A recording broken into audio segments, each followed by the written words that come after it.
Shalom, perkenalkan nama saya Yolvin Marwan dari kelas B Pendidikan Agama Kristen Negeri Toraja. Di sini saya akan menjelaskan tentang Yesus, sosok guru yang kreatif dan inovatif sebagai guru agung. Seorang yang kreatif adalah individu yang dengan potensi kreatif dikenal dengan melalui banyak pengalaman antara lain memiliki rasa ingin tahu, bersikap terbuka terhadap pengalaman baru, banyak akal, cenderung mencari jawaban yang luas dan memuaskan audiensi, memiliki dedikasi yang bergairah, serta aktif dalam melaksanakan tugas, fleksibel, mampu membuat analisis dan sintesis, memiliki daya abstraksi yang cukup baik, mandiri, berorientasi pada masa kini dan masa yang akan datang. Yesus sebagai sosok yang kreatif dan inovatif, maka dalam melakukan tugasnya sebagai guru, ia selalu mempertimbangkan audiensi, bahkan situasi dan konteks di mana ia melakukan pengajaran atau pemberitaannya.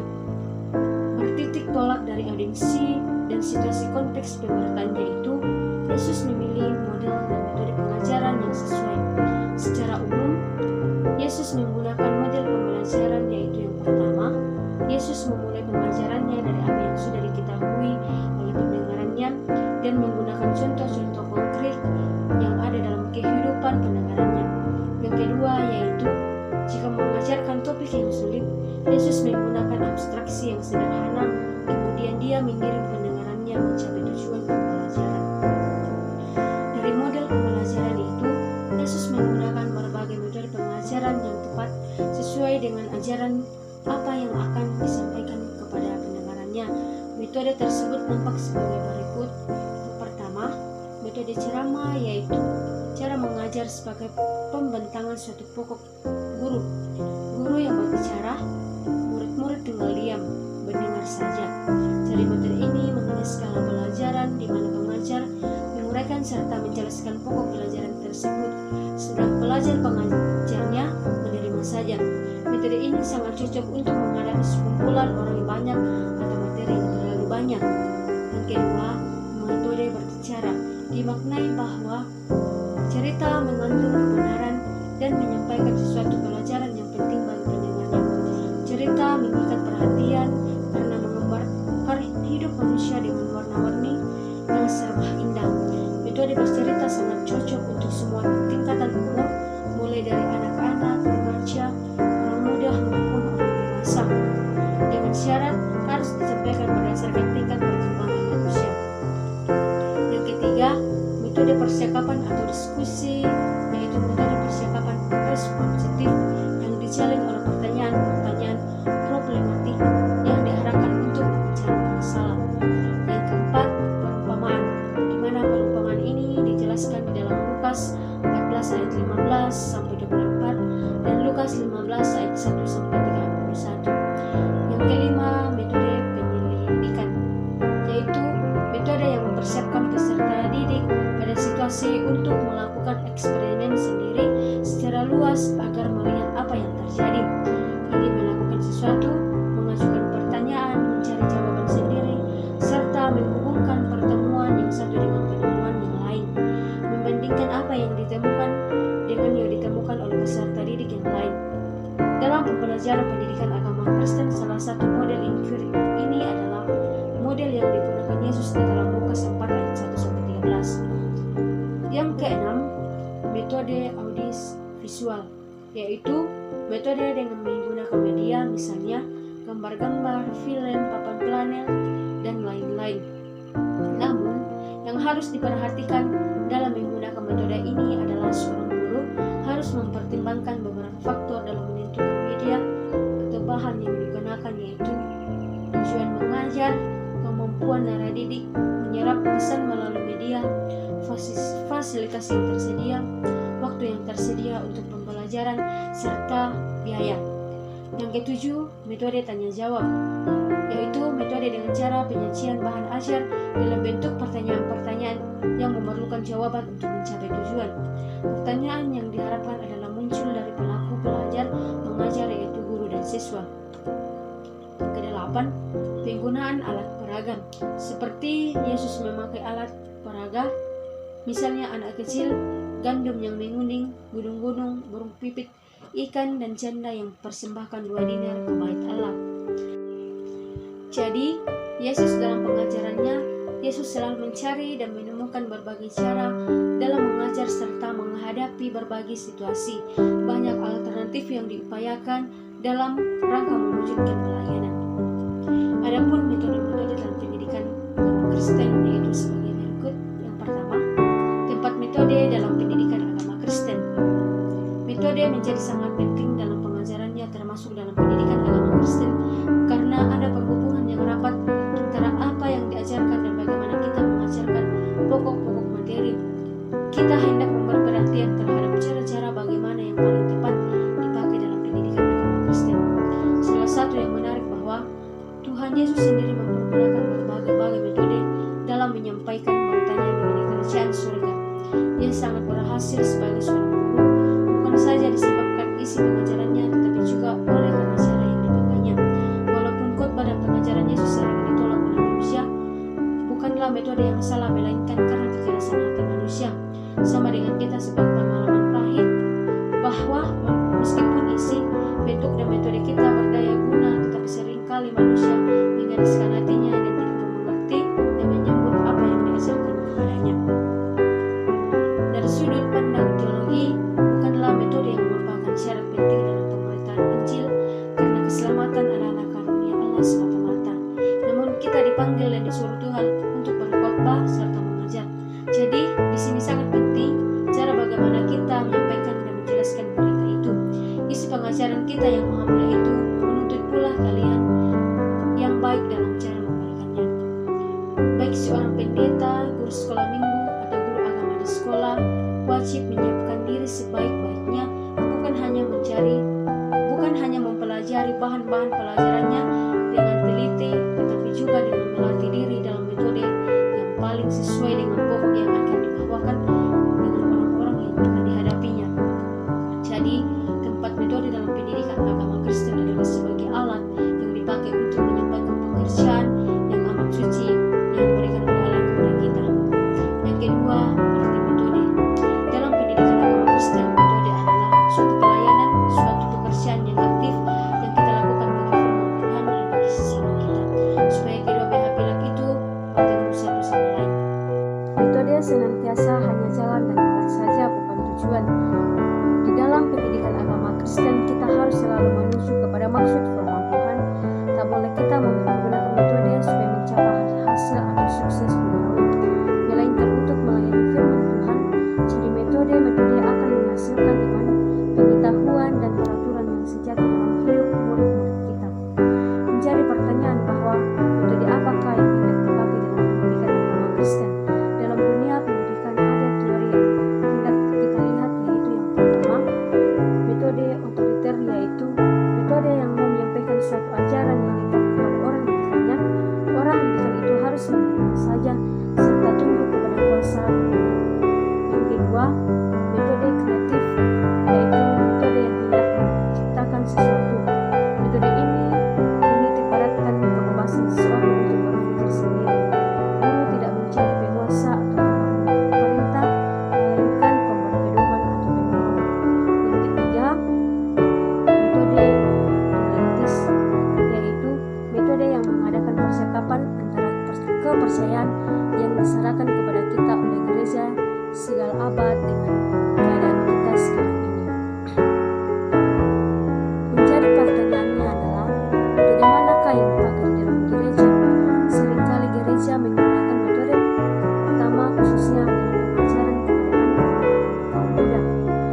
Kita berpendapat bahwa kita memang sudah mengetahui pertanyaan Tuhan dalam Alkitab dan segala pokok kepercayaan gereja, sehingga kita berhak menyampaikan kebenaran itu kepada orang didikan kita. Mereka harus diam, kita yang akan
saja. Apabila kita membolehkan mereka bergerak dan bertindak sendiri saja, akibatnya ialah bahwa kebebasan terlanjur itu menghasilkan kekacauan dan keliaran. Jadi metode dialektis terlalu mengutamakan pengalaman seseorang. Tak boleh kita mengaburkan iman Kristen dengan membuat itu menjadi suatu perkara yang subjektif saja. Isi dan maksud kepercayaan kita jauh mengatasi perasaan-perasaan dan keyakinan-keyakinan kita secara manusiawi. Jadi metode kita menyatakan pendirian kita terhadap iman Kristen. Yang ketiga, batas-batas metode. Disadari bahwa tidak satupun metode yang 100% baik yang sempurna. Metode yang paling efektif pun rupanya masih ada kekurangannya juga. Walaupun demikian, Allah tetap memperbaiki dan menyokong metode-metode yang bagaimanapun lamanya. Sebab itu, kita pengajar atau pendidik kurang cakap dan kurang ahli mendapat hasil juga oleh karunia Tuhan. Tetapi hal itu tidak memberi izin kepada kita untuk memaksa sembarang metode saja. Sebab itu, mari kita identifikasi batas-batas metode. Yang keempat, cenderungan baru dalam metodik. Adapun beberapa kecenderungan baru dalam metodik, yaitu yang pertama, hal mengajar dan belajar harus berjalan bimbingan tangan. Usaha mengajar dari pihak guru percuma saja jika tidak mengakibatkan murid sungguh-sungguh belajar apa yang diajarkan kepadanya. Yang kedua, menanamkan pengertian lebih penting daripada menyampaikan sejumlah peristiwa, nama dan tujuan. Pengajaran dan pendidikan bukanlah banyak mengisi otak tetapi juga batin. Yang ketiga, belajar bersama lebih besar faedahnya daripada belajar sendiri, perlu dinamika kelompok. Yang keempat, pengajaran bersifat teori disertai dengan pekerjaan yang aktif. Yang kelima, guru merupakan faktor yang sangat penting dalam pendidikan agama Kristen. Jangan mengesampingkan atau menganggap diri guru sebagai perkara samping saja. Yang keenam, diadakan penyelidikan mengenai cara bagaimana kita dapat berkomunikasi atau menyampaikan sesuatu bahan pengetahuan atau pengertian kepada orang lain dengan jalan yang paling efektif. Yang ketujuh, metode yang menuju pada skala alat indera manusia jauh lebih besar hasilnya daripada metode yang hanya menuju kepada suatu indera saja.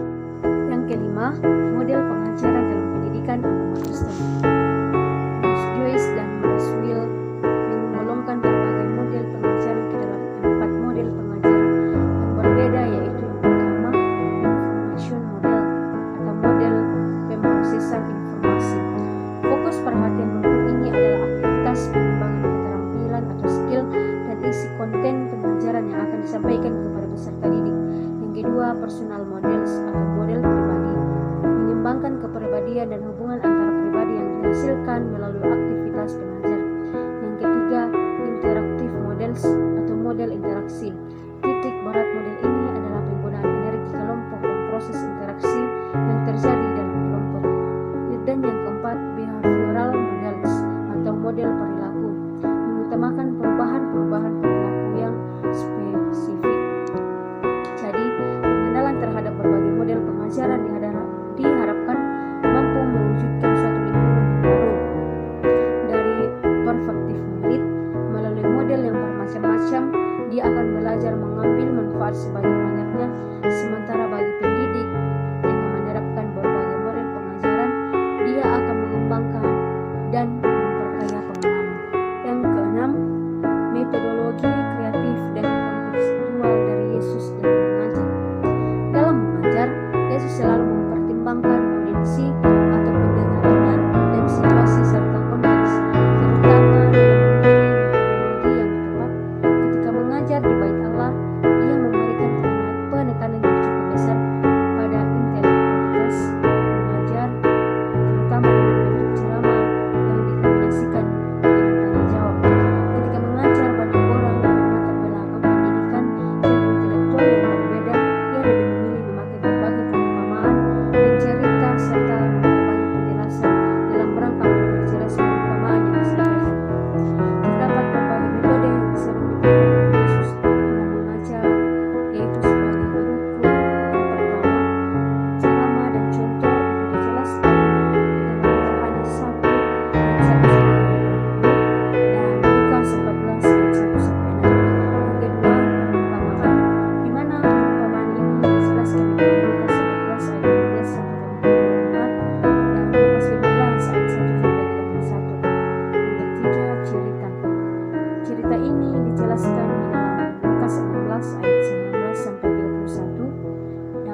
jelaskan di dalam Lukas 4 ayat 1 sampai 13. Dan yang ketujuh, memakai alat peraga, misalnya anak kecil, gandum yang menguning, gunung, burung pipit, ikan dan janda yang mempersembahkan 2 dinar ke bait Allah. Dalam mengajar di samping menggunakan berbagai metode kreatif, Yesus selalu mengunggah perhatian serta rasa ingin tahu pendengarannya dan terutama dalam membangun komunikasi dengan mereka. Misalnya, sambil mengajar ia menatap mereka dengan penuh perhatian. Yang kedua, ia membangun percakapan. Yang ketiga, ia mengajukan pertanyaan. Yang keempat, ia mengajak orang untuk lebih memahami topik yang diajarkan. Dan yang kelima, ia menyebut nama